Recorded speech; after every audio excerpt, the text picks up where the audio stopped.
Navi Jr. versus Yellow Submarine. I mean, from yourself as well, when you've been watching the games on the patch, do you feel teams have got a pretty good grasp right now? Or are there still maybe some heroes that are being ignored or some heroes that are being overvalued that you yourself would maybe disagree with? I think most recently, I feel like Death Prophet has looked pretty broken. Okay. I also felt like the whole idea of having these sort of what you would define as green heroes, I guess. Heroes that are very hard to fight into, heroes that are very hard to deal with, like Undyings, Death Prophet, Pognat. Like these type of heroes are sort of coming back into the meta a lot, bringing a lot of problems. I mean, we also see the Death Prophet being banned out here in the first phase, right? I think a month ago nobody was touching this hero at all. So it is showing how the meta is still under development and teams are figuring out like what heroes are actually broken. But yeah, we'll see. So far, the other bans, not too surprising. We've got Bristle, Shaman, TA, and Doom being taken out by Navi Jr. And now time to see what Yellow Submarines want to open up with. It is going to be the Dark Willow here coming in as their first pick. All right. Seems very casual pick, right? Not want to reveal too many things. Just pick up a support early on. Also a hero that has been buffed in the recent patch, gaining more HP regen when you Shadow Realm, and I think having a new facet to play around with as well. I'm not sure if people can take that, but I think this hero has seen buffs enough to the point where he's gonna be back to the solid 4 that we know. Yeah, I mean, it's just I guess the thing with this hero has always been that, like, the two sort of elements of control, you know, one is not very reliable with the Curse Crown, with the time it takes to tick in and the Bramble.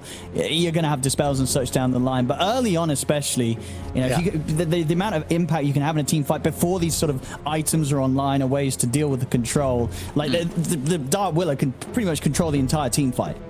Right. I mean, the hero has a lot of utility in the sense that, like you said, he has the Bramble and the stun from the third spell, but he also has the potential to hit a really nice Terrorize later on where there's no real counters to it, right? Yeah. You have to probably a BKB before it hits, things like that. So I think he becomes stronger even as later game, but he's also strong in laning phase. He has different timings where the hero is very strong. And I think same can almost be said for Batrider too. Like this hero has the potential to be very strong in laning phase. He can stack very easily. He can farm the stacks himself, right? He can also scale insanely well into the late game with the lasso. Of course, always a big thing in competitive Dota where you can bring a hero out of position. I think we also see this hero being more of a damage dealer than previously with the new facets. So I think this hero has also looked really strong for Navi Jr. and I'm not surprised to see them pick it up here. Absolutely. Yellow Submarine, what kind of bans do they want to consider? Something going to be the trickier ones here, especially in the first game. Things will become a bit more clear for them after into the second one. They'll get rid of the Abaddon. So obviously one of those very annoying heroes for the Willow to play against, with the amount of ways that he can remove kind of everything she's throwing down on him and one of his teammates. One hero that Navi Jr. has been bringing back to the meta a bit has been the Warlock. They beat Avulus in the EWC qualifier not that long ago with this Warlock pick, and I think it's a hero that was very popular last patch, and then people sort of forgot about it, and then it really didn't get changed much, right? But it's just one of those things in Dota that happens sometimes where other heroes gets popular and then others gets forgotten for no apparent reason. But I think Warlock is still very strong, so I would expect Navi Jr. to consider this hero right here, as they already have the 4 for Syads here, the bat. They still need the 5, and Warlock could be a hero that they could pick up on 9 here. That would just be a solid, you know, setup for the next few new picks. Oh, they actually go for Ringmaster. Okay. Also a hero that has fallen off a little bit in favor in general, but actually, not looking at Navi Jr.'s recent games, they are playing a lot of Ringmaster. It's pretty much always picked when they have the chance. Still able to be nice and obnoxious with the save potential, and also just sort of the large AoE team fight impact, kind of similar to that of the Willow, kind of the fears and the pulls. True. I guess those heroes are fairly similar in the sense that both their toolkit are you could argue, fairly situational, like how they're a bit hard to hit. They don't have the direct stuns. They're more like a follow-up type of support, right? But they offer not maybe the most damage, but still significant enough damage. I guess they have this somewhat similar toolkits, I would say. Yellow Submarine. Let's see if they want to reveal or secure one of the cores now. Just get that other support out. Try to see what Submarine has actually been playing recently. It's going with Undying. Oh, they're quick with this one. Undying, and they'll get themselves that Ember. So ready to show that one out here. So Undying has been flexed a bit recently, where you both play it on the offlane, and you can play it as a 5, right? So this hero has a little bit of flexibility for Yellow Submarine. I do think the 5 Undying is a little bit better, just because the offlane Undying maybe is more cheesy, and when you show it early, perhaps if you don't get a good lane, if you don't snowball, then the hero doesn't offer as much as other offlaners perhaps do. Yeah, and I feel you're definitely going to want to try and get some more catch into your lineup now. You know, now that this puck's come out, you've got to have something to deal with him, especially if Willow and Undying are going to end up being the 2 supports. You just don't have the easiest way of catching the puck. They're going to have some pretty good catch on their side here. Navi Jr. getting the axe into the mix. So already having at least those 2 very solid ways of getting through any sort of debuff immunity with the axe call and the Batrider lasso for all stages of the game. So it's a good hard lockdown from Navi Jr. Yeah, I really like the picks they've made for themselves here. They have so many ways of starting the fight. They have so many ways of killing heroes across the map. And they also, don't compromise their own scaling, their own team fight. I think they're looking really solid from Navi Jr. Yellow Submarine, however, they end up picking the Tiny here. So I guess this would mean it's a carry Tiny. I think, it must be, yeah. I do think they rely a little bit more on winning their lanes right now. And getting Ember off to a good start. It is traditionally a good matchup against Puck early on. So if they can snowball this Ember with potentially the Undying and the Willow playing around him early on, then I think they could potentially have a really strong early game here. But apart from that, I do think Navi Jr.'s lineup look a little bit more solid overall.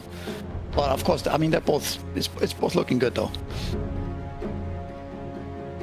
So Navi Jr., their final bans. We'll see if they do indeed kind of target the offlaner more than the 5, depending on where they think this Undying is going to be going.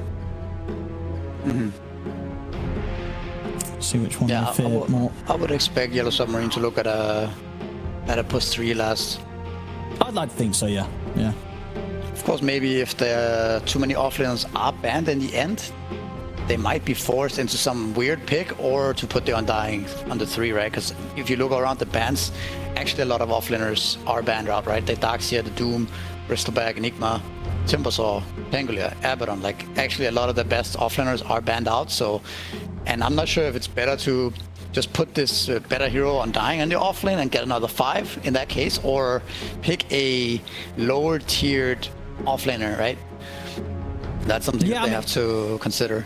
I mean, whatever happened to Legion Commander? Is this hero just bad? I mean, I feel like there's a bat. You're going to be able to have some sort of save for your teammates. It gives you that sort of hard lockdown for something like a Puck. Is Legion just bad right now?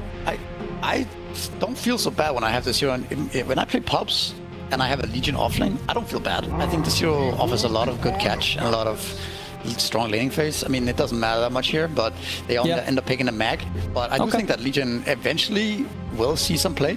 I do think that the hero fundamentally has the same issue it's always had, that it doesn't offer team fight, and the duel as a concept just doesn't scale that well. Like, once people get saves and items later on, it's, you counter it with the Aeon Discs and Lincoln Spheres and Wind Wakers, and there's just too many things that make this hero's life hard.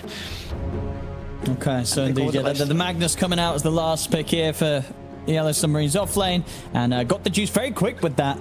Happily, it's just locking in the Lifestealer to close their lineup up. So, initial sort of vibes from these 2 drafts. Misery, what are you kind of feeling from these 2?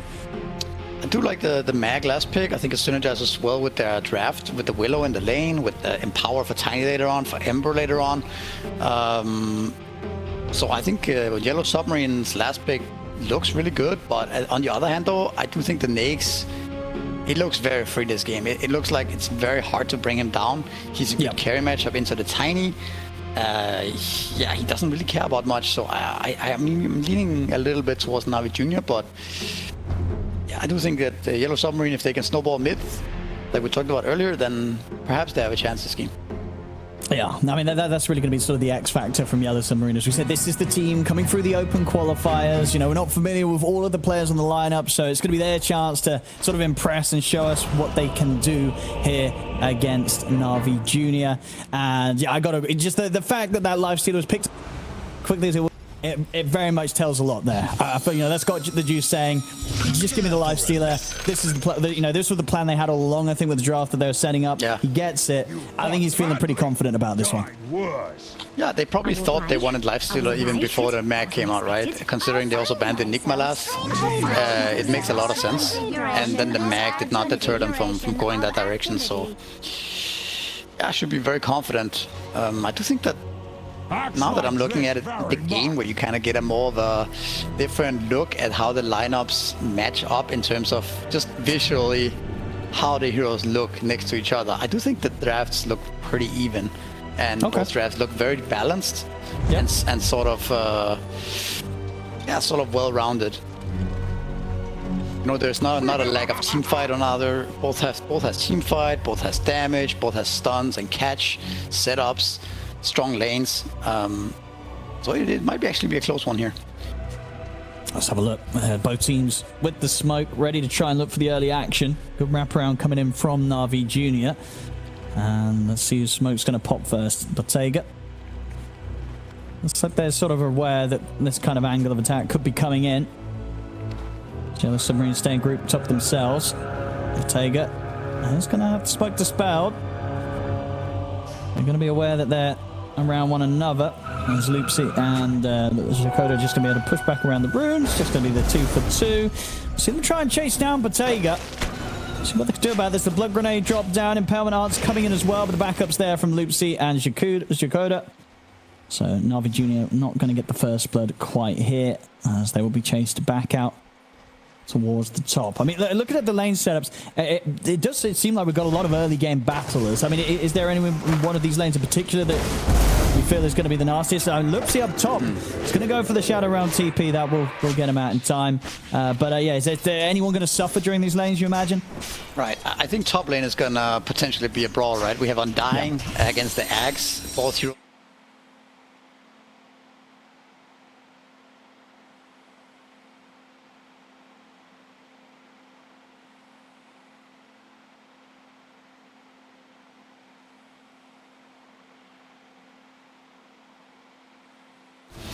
Explosive lanes all around, I would say. Really quickly though, I think the kind of interesting smoke battle level 1, which kind of shows this is the you know, this was the plan they had all along. I think with the draft that very balanced and sort of so Submarine staying grouped up themselves. Bottega. He's gonna have to spike to each other. I do think the drafts look pretty even. Both teams with the smoke. There's Loopsy and Dakota just going to be able to push back around the runes. Just going to be the 2 for 2. See them try and chase down Bottega. See what they can do about this. The blood grenade dropped down. Impalement arts coming in as well, but the backup's there from Loopsy and Dakota. So Navi Jr. not going to get the first blood quite here, as they will be chased back out towards the top. I mean, looking at the lane setups, it does seem like we've got a lot of early game battlers. I mean, is there anyone in one of these lanes in particular that you feel is going to be the nastiest? Loopsy up top. It's going to go for the Shadow Round TP. That will get him out in time. But yeah, is there anyone going to suffer during these lanes, you imagine? Right. I think top lane is going to potentially be a brawl, right? We have Undying against the Axe. Both heroes being very strong early on and very, you know, ready to take the fight to the enemy. So same goes for Batrider, to be honest. So this is probably the lane where we might see the first blood. I mean, even bottom lane as well. You're gonna have Ringmaster and Dark Willow fighting for the early region. So that could also happen something down here. Explosive lanes all around, I would say. Really quickly though, I think the kind of interesting smoke battle level 1, which kind of shows why white teams are doing the smoke level 1, even though they're not necessarily going for any first blood or going for any kind of aggressive play. They just smoke and sit in their own jungle, right, for the wisdom rune, or for the bounty rune, just so that they know if somebody's coming, their smoke is gonna pop, right? Just to prevent anything kind of gonna catch them off guard and put them in a bad spot before the laning phase. Both managing to keep it safe with that, making sure that no one's going to drop quite yet.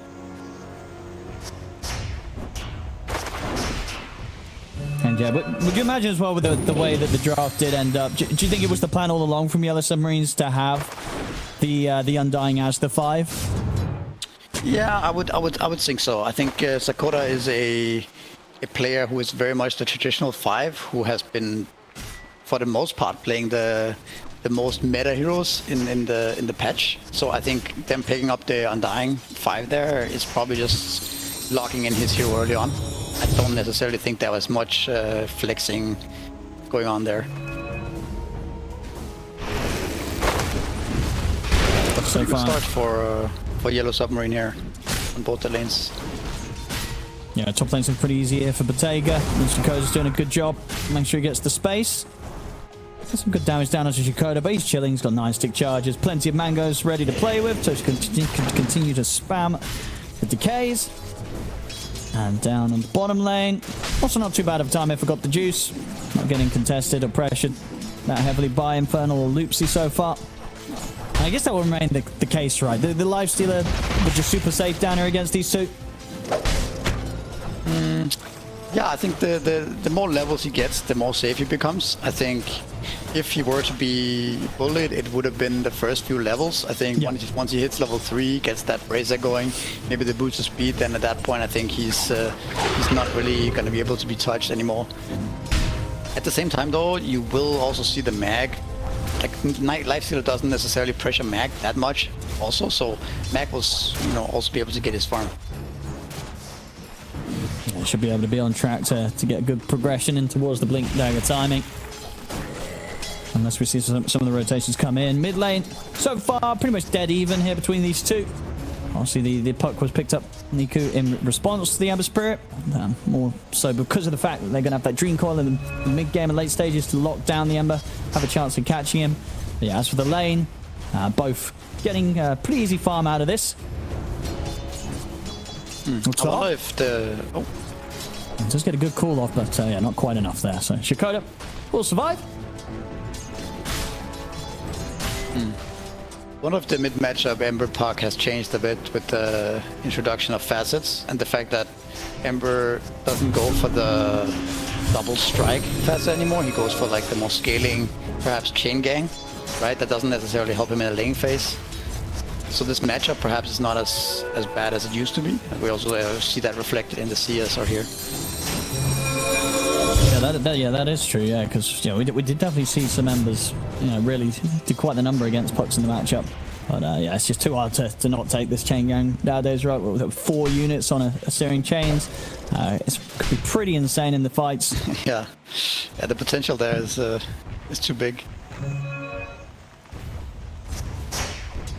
Still, slightly slower farm for Infernal, but not by much. All cores really getting what they're after in the lane. We'll see a bit of an attempt down bottom maybe. Pings are being made. And we've got the Juices, got the Rage.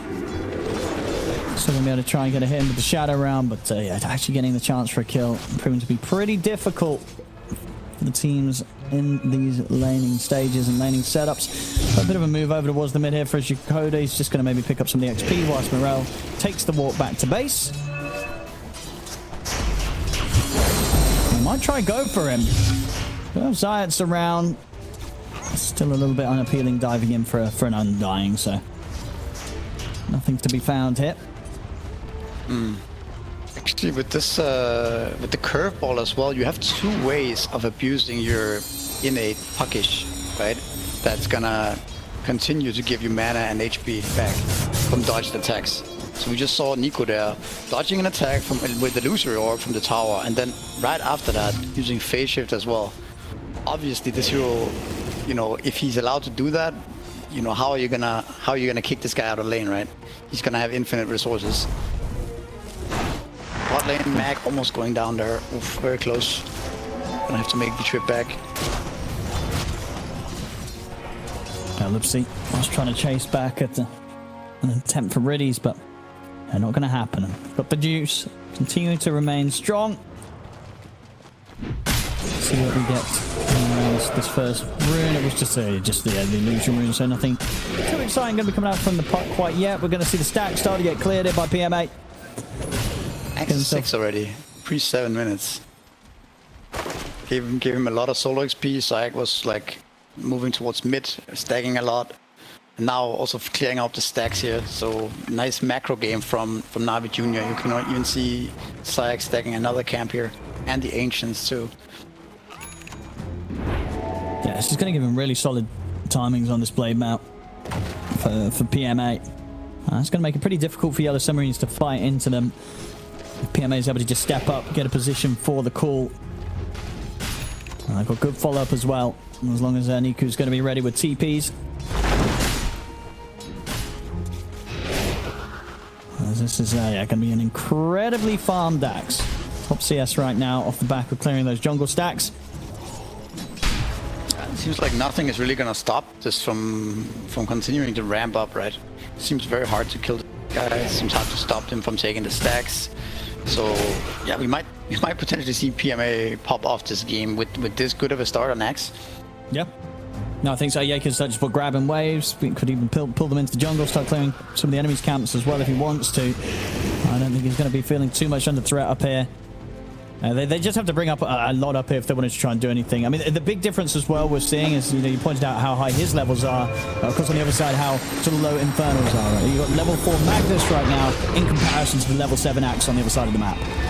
Yeah, good point. You see Riddies get the first blood here, and Ember also breaks the coil. So if they Mirel could get out, we'll be able to get out with the Spirit. So they get the 1-for-1. But indeed, Riddies there. And the Ringmaster able to secure the kill first. Before he goes down. And these little things adding up, giving Navi Jr. a little bit of an early game lead.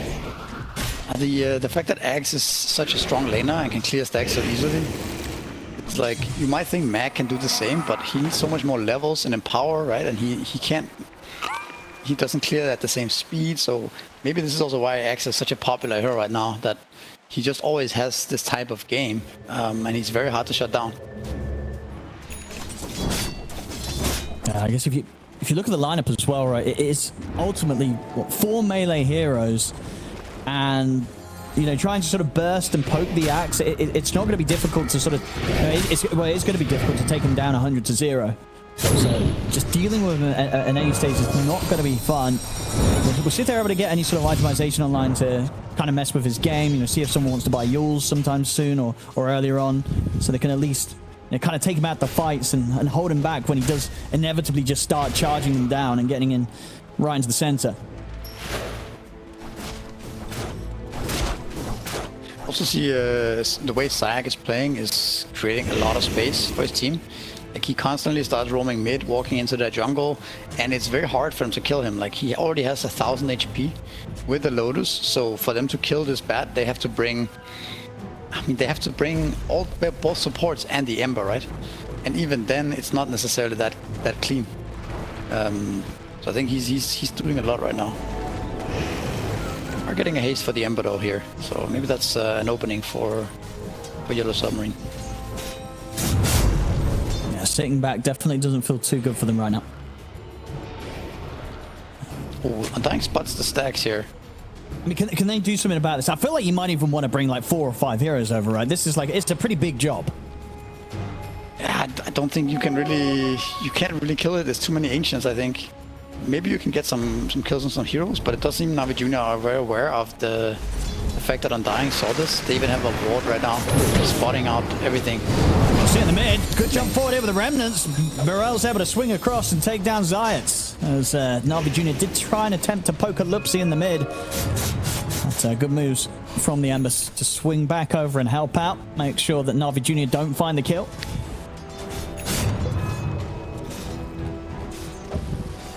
Yeah, interesting to see how this whole battle for the stacks is gonna end up playing out. It feels like if anyone tries to attempt to kill it, it's probably the team who's gonna both going to suffer for it, especially if Yellow Submarine is around when that happens.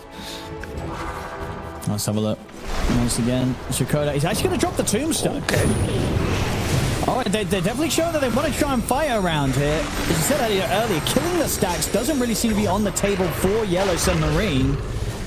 I mean, they do have like 4 heroes around, but I don't think they're getting in on this. The tombstone's just going to end up getting farmed by Nico on the puck.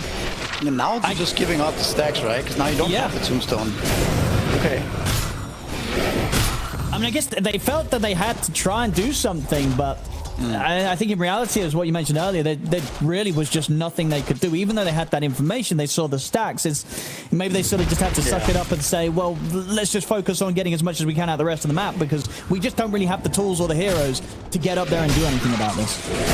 Yeah, I think that's kind of true. Like, this was probably going to be the outcome regardless. Of course, it was a optimistic attempt to the tomb, maybe thinking that, okay, we can at least clear the hard camp perhaps with this. Sure. But yeah, when Navi Jr. bringing all 4 heroes there in that position, it seems impossible for Yellow Submarine to really stop this from happening without feeding a bunch of kills as well, right? So it's better to just get out of there and concede the stacks. Yeah, I imagine the best sort of point of action is to just try and get Infernal's Blink Dagger timing in line with that of the Axis, so that they at least themselves have some sort of counterplay, some sort of jump for the team fights. Because yeah, with the way those stacks were cleared, PMA is just about a stack or 2 away of having this Blink Blade Mail phase boots timing, which is it's going to be insanely fast on the Axe and very difficult for Yellow Submarines to deal with. Yeah, for sure. That's so early. They are going to look at punishing the bat here. Actually, easy solo kill here. Yeah, nice solo play there from Lupsi, yeah. He's got the combo, can lock him down, and easily got the damage there with the Bedlam. Okay, so we actually also have a Blink Dagger for Mag, first item here, coming up shortly. So obviously you don't have a Blade Mill on top of that, but that gives the Yellow Submarine a way to fight back at least into the Axe. So a scenario perhaps where Axe jumps calls, you have the RP to follow up, right, to counterplay that.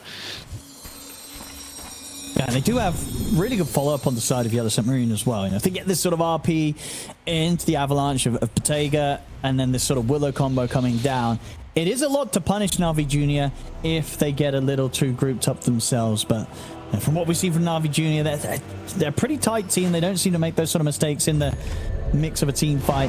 So it's going to be hard for the Yellow Submarines to find that opportunity. We see the smokes coming up from both of these teams, of course, in timings with the releases of the Blink Daggers on both of their offlaners. So see who can find who. At the moment, both seeming to kind of avoid each other. Heading up towards Zayats up top, not really the biggest of catches, but I guess Yellow Submarine will sort of take what they can right now. They do see the Courier. I guess, okay, yeah, he still missed the Relic, so yeah, would not have been worth revealing to snipe the Talisman Evasion. They'll settle for the jump top, and we'll get Zayats there with the Blink Dagger reveal from the Magnus. It's something, but of course not something that I think is going to shake Navi Jr. up too much. For sure. I think also more importantly, they don't get punished by the Blink Blade Mill Axe, right? And end up sure, in they really do dodge scenario, giving away of stuff. So I think also that was a pretty cool movement across the map, but both teams ended up pretty much making the same play with their own timing of the Blink Dagger, right? And it was completely mirrored at the timing. So interesting. So not something that you perhaps see that often, that it's the timing hits that clearly. Yeah, no, it really was. It really was. See some pressure from Navi Jr. getting the tier 1 tower down at the bottom pretty low. They will find a catch on Shikoda. Dunk for PMA. And continue to keep the pressure up down here, claim the tier 1 tower. And of course, continue to maintain all of their tier 1 towers, all looking in pretty good shape right now. And Navi Jr.'s Yellow Submarine not really being able to find the chance to get any sort of pressure going themselves.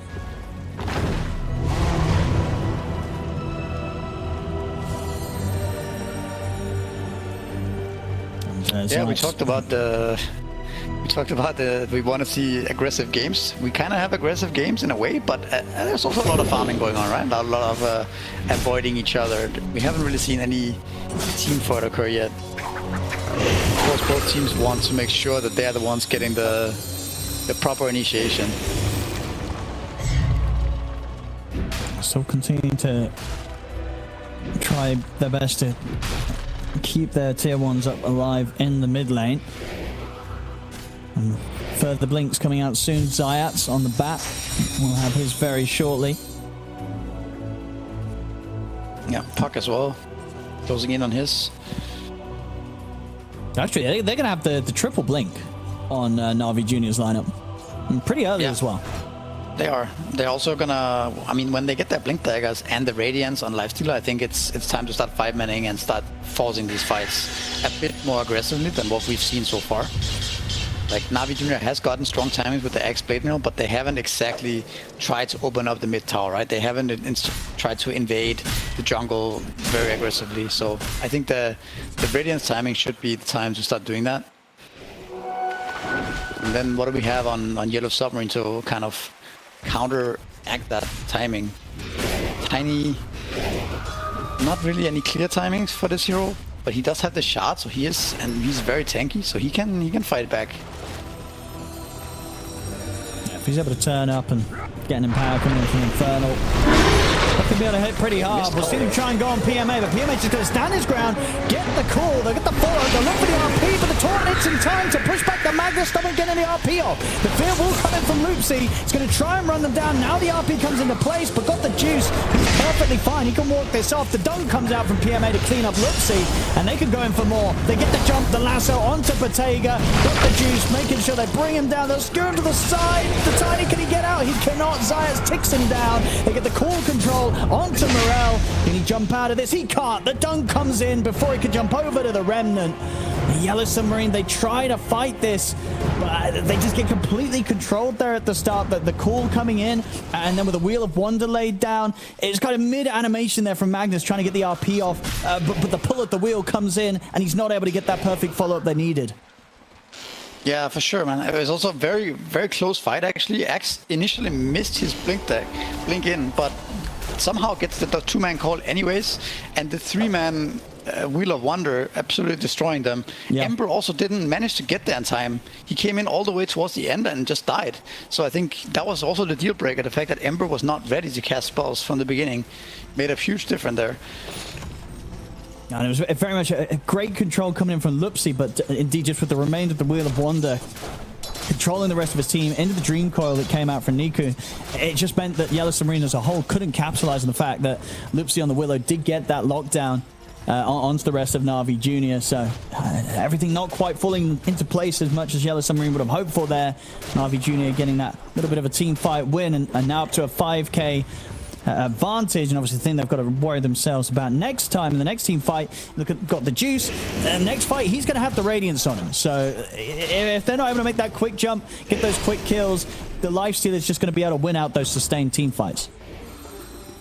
Yeah, for sure. I think also the fact that they're losing these fights means that the Ember and the Magnus starts dropping in net worth, right? They really need to kind of win these fights to make it up, I think. And I think also Axe, just being such a strong hero, he's going to have BKB very soon as well.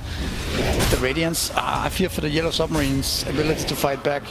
They definitely need to be all ready with their spells at once the jump's called, or it's going to be very hard. We have another smoke here, and this is the Radiance timing. Well, let's see what they've got with this. This could get pretty messy for Yellow Submarine. They're going to get caught here. Lupsi gets jumped. They get the lasso on a Shakoda. It's the two supports instantly dead.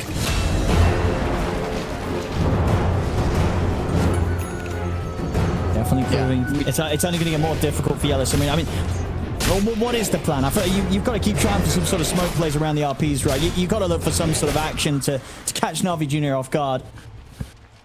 It just feels like it's hard to start the fight as Yellow Submarine in comparison to Navi, right? Navi has so many tools of starting the fight, and even if you catch somebody, like who are you really gonna start the fight on? You almost have to catch the Axe first, or the call is gonna come in, right? Or the pocket count initiative is gonna come in, or the escape Axe gonna come in. I don't know. I think it's very hard for Yellow Submarine to start the fight. We are gonna see them smoke up here to look for something, but this is already after the Tormentor, and now. And you see why the Tormentor is so important. Already up to 9k net worth lead now. This is going to be difficult. Can they kill the Nakes? Would be quite the nice kill. He's got the rage. They do have the RP ready if they want to, but he's able to get into the creep, and it's already become too awkward for them. They know that they can't mess around with him. The backup's coming in for Navi Jr. Yellow Submarines, they have to start backing off. You see the Yaws from Lupsy at least hold back PMA as PMA try to get the call. See the lasso coming, Zayats. He's still able to jump in, get the lockdown follow up here with Berserker's call from PMA. So Navi Jr. still able to get a kill. The rest of Yellow Submarines, they've got to continue to back off. They can't push forward for more. I mean, got the juice. He was just able to step up, pretty much just start farming a creep wave. Just going to show how impossible it feels to make any sort of play onto the lifesteal, even when he is out on his own. Yeah, I mean, if you think about it, unless Tiny is there to right-click doing the RP, they really don't have the damage to bring down this lifesteal, right? Yeah. It's all this chip damage. Maybe if Willow is there with his ultimate, there's a bit more damage, but the damage doesn't really come from anyone except those two. You have slow damage from Ember, slow damage from like Undying, Mag. You have to get off multiple rounds of spells, but at that point, the lifesteal has already clicked Rage. He's already clicked Ultimates, right? The TBs are already coming in from Navi Jr. So yeah, it looks very challenging for Yellow Submarine to play the game right now. I think they have to perhaps look at trying to drag out the game, play more of a split map with the Ember, with the Tiny, and just try to get as much farm as they can out of the map. We'll see what sort of plan of action they do play for now. Those last few moments have not gone too hot for them, Yellow Submarine. Navi Jr. very much in a solid position right now. Pretty early on here, 22 minutes into this game one. We'll see themselves go for a smoke. They know that they can look for plays wherever they want to here with the jump of the two of them, Zayats and PMA. Niku ready to join as well. Whoever gets caught is going to look very dead. Shakoda, they've got eyes on him. They'll be able to claim his life. See if they can get the dunk. 14 coat of blood here on PMA. They'll get the pressure onto the tier 2 top. Unlikely the Yellow Submarine are going to be able to do anything about this. They're probably just going to have to let these out tier 2 towers go. Yeah, I mean, Undying dying is like the best case scenario, I would say, for Yellow Submarine. You could see that Nico was even looking at this Undying for a while, thinking, should we kill this guy, or should we try to fish for a different target deeper on the Yellow Submarine map? But they decided to just take the tower, and then I don't know, it doesn't seem like they're actually going to be able to take this tier 2 top. The glyphs sort of pushing them away from it. Looks like they try to defend bottom instead, perhaps. But yeah, we do see Yellow Submarine maybe trying to not fight into Navi right now, in the same fashion as we saw earlier. See how much they're able to avoid it. Navi Jr. coming down the mid lane and getting the call. Shakoda caught once more.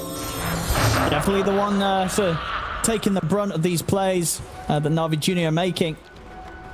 The problem is also for Yellow Submarine is that they didn't even get to take this bottom tier 1, right? Even though there were no Navi Junior heroes around. And the reason for that is that there's so much catch on the Navi Junior, right? If you show, you can get lassoed, you can get caught, you can get jumped by axe. There's just so many ways to die in this game when you show on lanes. So there really isn't any other way for Yellow Submarine to play the game except for fighting back. And that's what, like we talked about, is also very difficult. So they are kind of in a tough position here, but they do try to look for something in mid lane here. Let's see what we've got. Ooh, the call's there from PMA. It's another one.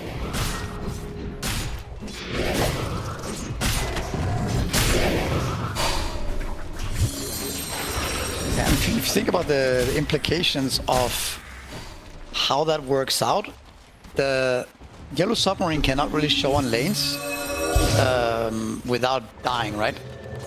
But that also means that they're going to be missing off the map, which means Navi Jr. more or less know where Yellow Submarines are at all times. And down bottom. They've got the opening onto Bottega. He's going to go straight for the TP out, though, and with the 2 lockdowns already used, he'll survive.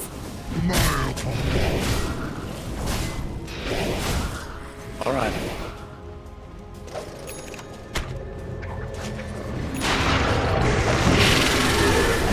Maybe they could get rid Riddy's hit. Still in Riddy's, he's got backup coming in for him. They're having to try and drop a lock to kill this Ringmaster. The call comes in, Riddy's hit, he's going to survive. They come up with the combo, looking to try and punish the hack. They get the RP off as well. It's enough to bring down PMA. Can they bring down the rest? They'll get Zyads. The Dream Coil can drop down onto the 3 of them. But it's absolutely a bit of a punch back there from Yellow Submarines, and a massive kill to get there, bring down PMA, and it is Bottega who gets the hit on that. So a lot of money going the way of the Tiny. We'll see them try and chase the Tiny down. He's still got the dust on him, but it's going to wear off. So Bottega, he'll get out of that. So for all things said and done that we've seen so far this game, very much a little bit of something there for Yellow Submarines. For sure, some sign of hope there. Also the fact that Tiny TV's out of bottom and he was so tanky, so hard to bring down for Navi Jr. That gives them a bit of a way to play around it, and a bit of hope that this Tiny can potentially be the difference maker and the carry that they need to win this game. I think they can also fight back. I think if there is a team fight like we just saw, right, where they can get to cast their spells, they have good spells, like we talked about. The problem is that it's hard to start the fight for them. But if it ends up in this type of scenario where it's like very brawly, very random, like there's not a clean initiation for Navi Jr., suddenly it's a very different scenario for Yellow Submarine. Absolutely, yeah. If Yellow Submarine's able to set up the fight in any sort of way that's going to allow the Tiny to step up and start getting the hits in, they can still try and punch back at Navi Jr. despite the large lead that Navi Jr. have. Navi Jr. they will be able to secure themselves the Roshan though. They will have that Aegis ready to go for the next team fight. And it's going to go the way of Scott the Juice. Speaks to Navi Jr. playing very clean and very fast, you could say, and very. It doesn't deter them that they lose a couple of heroes. They just now they know no RP, we can go Roshan, right? And it's capitalizing on that, not really losing any network lead despite losing a couple of heroes there.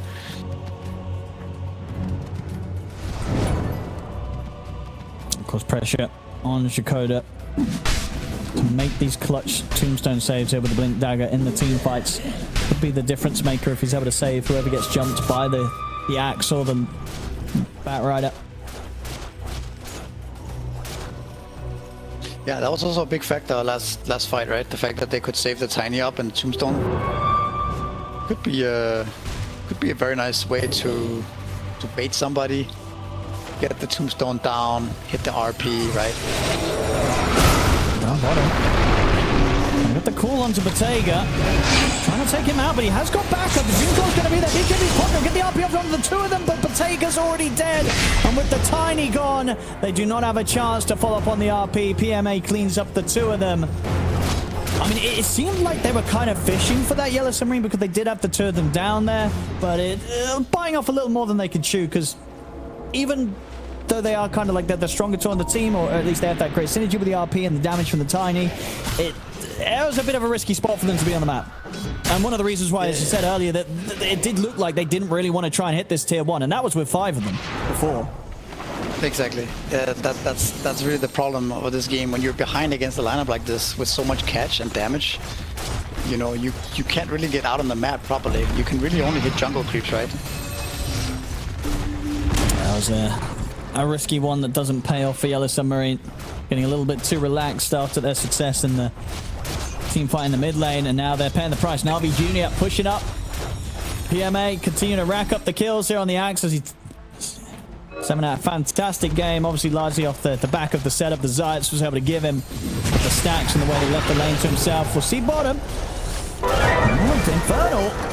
Tombstone save will come out. But got the Juice is going to try and work through that. Kill it off. The Wheel of Wands is going to catch Infernal as he comes out of the Tombstone. He's dead. The Magnus is gone. They do have buybacks available. The Dream Coil's going to get locked down with the 2 of them. Bottega trying to step up with the damage to bring down Niku. Niku is able to get the phase shift. Jump out with the Illusory Orb. He's fine. They'll try and chase on for him, but Bottega is dead. No buyback on him. Morel's going to get caught by the lasso. The Ember's gone. He doesn't have the buyback gold either. They just don't have it in them to take these fights, Misery. No, for sure. At this point, they're also so far behind, right? And you see the lifestealer being such a big problem for them to deal with in this game. Yep. After, of course, the Axe and Puck show throughout, you know, now it really comes into play that you just don't have the damage to bring this lifestealer down and he starts hitting your buildings like this. Also, a little heads-up play by Riddy's there, canceling the skewer with the Tame of the Beast. So that's something. See if they can put together one more fight here. Yellow Submarine. Middle racks down the bottom being taken away from them. The smoke's coming out. They'll have the Ember back in 10, but still 25 until they've got their Tiny. That's their main source of damage. Push continuing from Navi Jr. Going to try for a wraparound. A little bit before, as I said, that the entire team is backing up. Just trying to catch Navi Jr. by surprise, but the attempt has been revealed, so Navi Jr. know what to expect. The push continues. The Mega Creeps are out. And jump forward here, coming in from the Axe. And we'll try and play a response. The Tombstone save comes in to force the BKB at least out of the Axe. Oops, he's going to try and get away with the Shadow Realm. But the Impalement Arts will connect, as well as these Battle Hungers to him down. The heal comes in time. They're looking towards this lifesteal, but still has this Aegis for a minute, so not an appealing hero for them to try and make their last jump attempt on. Off to the side, Shikoda gets caught. Does have buyback available. See what they can do here. Here comes the buyback, but the Lasso's there, grabbing the two of them back. The Fearful Lipsy will push them back. They're focusing, but take it under the tower. They'll step up, get the core off. They'll be thrown up in the air by the shield, so they have the RP out from the two of them, but it is game over. This first game will fall into the hands of Navi Jr. Yellow Submarine looking a little bit out of their depth in this first game, Mitri. This was a tough one. Yeah, for sure. I mean, you are also playing against what we argue to be maybe one of the favorites to win this whole qualifier, right? Against a team that's very recently formed.